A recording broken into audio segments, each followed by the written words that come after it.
नमस्कार मित्रमैत्रिणींनो, आजच्या व्हिडिओमध्ये मी माझ्या बाळाची मालिश कशी करते हे दाखवले आहे. मालिशच्या सोप्या स्टेप्स दाखवल्या आहेत ज्यामुळे बाळाला शांत झोप लागते आणि त्याची वाढ चांगली होती. बाळाची मालिश करणे हे केवळ एक जुनी परंपरा नसून त्यामागे काही शास्त्रीय कारणं आहेत, ते मी तुम्हाला या व्हिडिओच्या माध्यमातून सांगणार आहे. सोबतच बाळाची मालिश करताना काळजी घ्यायची, उन्हाळ्यात काय काळजी घ्यायची, मालिशचे फायदे, मालिशनंतर हलकासा व्यायाम मी माझ्या पद्धतीने तुम्हाला दाखवण्याचा प्रयत्न केला आहे. व्हिडिओ आवडल्यास नक्की सांगा. मालिश करण्यासाठी तुम्ही बदामाचं तेल, खोबरेल तेल किंवा ऑलिव्ह ऑइल वापरू शकता. मी इथं हिमालयाचं वापरलेलं आहे. तुम्हाला डॉक्टरांच्या सल्ल्याने वापरायचं असेल तर ते अधिक चांगलं. मालिश करण्या अगोदर तुमचे हात स्वच्छ कोमट पाण्याने धुवून घ्या. हाताची नखं कापलेली असावीत जेणेकरून बाळाला इजा होणार नाही. आता मी तुम्हाला सांगते की बाळाची मालिश नेमकी का करायची. तर पहिलं तर शारीरिक वाढीसाठी बाळाची मालिश करायची. लहान बाळांचे स्नायू आणि हाडं अजून लवचिक असतात. मालिशमुळे त्यांच्या स्नायूंना मजबूती मिळते आणि हाडांची घनता वाढण्यासाठी मदत होते, ज्यामुळं बाळ लवकर पालथं पडणं किंवा रांगणं शिकतं. दुसरं म्हणजे पचनशक्ती सुधारण्यासाठी. लहान बाळांना वारंवार गॅस किंवा पोटदुखीचा म्हणजेच कॉलिक पेन त्रास होतो. पोटावर हलक्या हातानं मालिश केल्यामुळं पचनक्रिया सुधारते आणि बाळाला शौचास साफ होतं. तिसरं कारण म्हणजे उत्तम झोपेसाठी. मालिश केल्यामुळं बाळाच्या शरीरात ऑक्सिटोसिन म्हणजेच फील गुड हार्मोन तयार होतं आणि स्ट्रेस हार्मोन कमी होतो. यामुळे बाळ रिलॅक्स होतं आणि त्याला गाढ झोप लागते. चौथं कारण असं की रक्ताभिसरण म्हणजेच ब्लड सर्क्युलेशन मालिशमुळे शरीरातील रक्ताचा प्रवाह सुधारतो, ज्यामुळे बाळाच्या शरीरातील पेशींना ऑक्सिजनचा पुरवठा चांगला होतो आणि त्याची त्वचा तजेलदार राहते.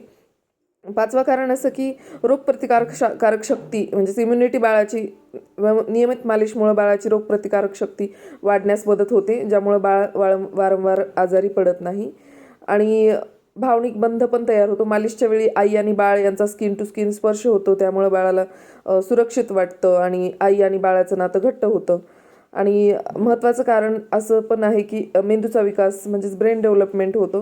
स्पर्श ही बाळाची पहिली भाषा असते. मालिश दरम्यान मिळणाऱ्या स्पर्शामुळे बाळाच्या मज्जासंस्थेचा वेगाने विकास होतो. या सगळ्या कारणांसाठी आपण बाळाची मालिश करतो.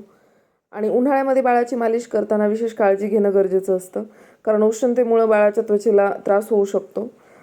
त्यामुळं उन्हाळ्यामध्ये नेहमी खोबरेल तेल वापरावं, ते सर्वोत्तम असतं, कारण ते निसर्गतःच थंड असतं. मोहरीचं तेल किंवा तिळाचं तेल उन्हाळ्यामध्ये टाळावं, कारण ते शरीरात उष्णता निर्माण करतं. शक्यतो दुपारी कडक ऊन असताना मालिश करू नये. सकाळी लवकर म्हणजे 9 वाजण्याच्या पूर्वी किंवा संध्याकाळी जेव्हा वातावरण थंड असतं तेव्हा मालिश करणं सोयीचं ठरतं. जर बाळाला आपल्या घाम आणि घामोळ्या आल्या असतील, उन्हाळ्यात बाळाला खूप घाम येतो, मालिश करण्यापूर्वी बाळाचं शरीर स्वच्छ सुती कापड्यानं पुसून घ्यायचं. जर बाळाला घामोळ्या झाल्या असतील तर त्या भागावर तेल लावणे टाळा, नाहीतर छिद्र बंद होऊन त्याला त्रास वाढू शकतो. मालिशनंतर लगेचच आंघोळ नको, कारण मालिश केल्यावर कमीत कमी एक 15-20 मिनटं किंवा अर्धा तास थांबायचं, जेणेकरून तेल त्वचेमध्ये व्यवस्थित मुरेल. त्याच्यानंतर अगदी साध्या कोमट पाण्यानं बाळाला आंघोळ घाला. उन्हाळ्यात खूप जास्त गरम पाणी वापरायचं नाही. मालिश करताना जागा हवेशीर असली पाहिजे. खोलीमध्ये हवा खेळती असावी, पण बाळाला थेट पंख्याच्या खाली पण झोपवायचं नाही, कारण लहान असल्यामुळे त्यांना लवकर असं वारा लागून पण आजारी पडू शकतात. आणि AC मध्ये मालिश करत असाल तर तापमान खूप कमी नसावं. 24 ते 26 डिग्री योग्य आहे. तेलाचं प्रमाण पण कमी ठेवायचं उन्हाळ्यामध्ये. खूप जास्त तेल चोपडू नये. तेल थोडंच घ्यायचं, जेणेकरून बाळाची त्वचा तेलकट किंवा चिकट होऊन त्याला स्वस्थ वाटणार नाही. बाळ खूप रडत असेल तर मालिश करू नये. बाळ हसत असावं नेहमी मालिश करताना, आणि त्याच्याशी बोलत गप्पा मारत मालिश केली तर तोही एन्जॉय करेल. मालिशसोबतच जर थोडासा हलका व्यायाम केला तर व्यायामामुळे बाळाची लवचिकता वाढते आणि गॅसचा त्रास कमी होतो. पहिल्यांदा तर मी सायकलिंगचा व्यायाम करते. त्याचा बाळाचे दोन्ही पाय हातात धरून हळूवारपणे सायकल चालवल्यासारखे पाय हलवायचे. व्यायामाचा फायदा असा की ह्या व्यायामामुळे पोट फुगणं किंवा गॅस कमी करण्यासाठी आहे.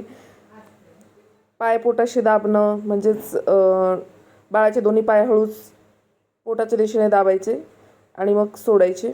त्याच्यामुळे बाळाला शौचास साफ होतं आणि जर गॅस असेल तर तोही रिलीज होतो. हाताचे क्रॉस व्यायाम जर केलं बाळाचं तर दोन्ही हात पसरवून छातीवर एकमेकांमध्ये क्रॉस मिठी मारल्यासारखं करायचं. त्याच्यामुळे बाळाच्या छातीचे स्नायू मोकळे होतात आणि श्वसन पण सुधारतं. पाय ताणल्याने पण पाय मजबूत होतात बाळाचे आणि चालताना मदत होते. तो एक पाय सरळ करायचा आणि दुसरा गुडघ्यात दुमडायचा, असं आलटून पालटून करू शकता. पचनशक्ती सुधारण्यासाठी सुद्धा हा लोकप्रिय व्यायाम आहे. व्यायाम करताना बाळावर जास्त दाब द्यायचा नाही. बाळानं दूध पिल्यावर लगेच व्यायाम करायचा नाही, कमीत कमी 45 मिनटं तरी थांबलं पाहिजे. मी असं पाठीवर झोपवून पण असं त्याच्या पाठीला मसाज करते. तुमचं बाळ जर खूप हेल्दी असेल तर अशा पद्धतीनं पाठीवर टाकून मसाज केल्याने बाळाचं पोट कमी होऊन त्याला रांगण्यासाठी मदत होते लवकरच. मालिश झाल्यानंतर बाळाच्या आजीने त्याची टाळू माखलेली आहे. आणि हा व्हिडिओ फक्त माझ्या अनुभवावर आधारित आहे. तुमच्या बाळासाठी कोणतंही तेल वापरण्यापूर्वी किंवा नवीन पद्धत सुरू करण्यापूर्वी तुम्ही तुमच्या डॉक्टरांचा सल्ला नक्की घ्या. आणि हा व्हिडिओ कसा वाटला कमेंटमध्ये नक्की सांगा. थँक्यू.